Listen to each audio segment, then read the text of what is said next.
Good morning. कालच्या रीलमध्ये तुम्ही जो सोनचाफा बघितला होता तो सिंधुदुर्गमधील वेलणकर काकांनी विकसित केलेला आहे. या चाफ्याला वेलणकर चाफा असेही म्हणतात.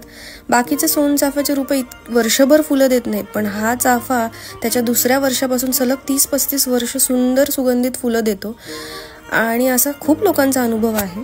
आणि आपण जशी तुळशीची पूजा करतो तशीच ह्या झाडाची पण पूजा करायची आहे. तर आम्ही सुद्धा हा फर्स्ट टाइम घेतला आहे. तुम्हाला जर याचे डिटेल्स हवे असतील तर कमेंट नाही तर DM नक्की करा. मग एकदम कम्फर्टेबल असा लुक करून आम्ही गेलो दिवाळीच्या शॉपिंगला. गर्दी बघून तुम्हाला कळलंच असेल हे कुठलं दुकान आहे. तर मी आणि रुपाली ताई बघत होतो की कुठली साडी घ्यायची ह्या वर्षी.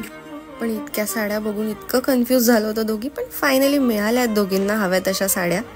आणि इतका एक्झॉस्टिंग दिवस आम्ही मस्त बनमस्का आणि चहानी संपवला. बाय.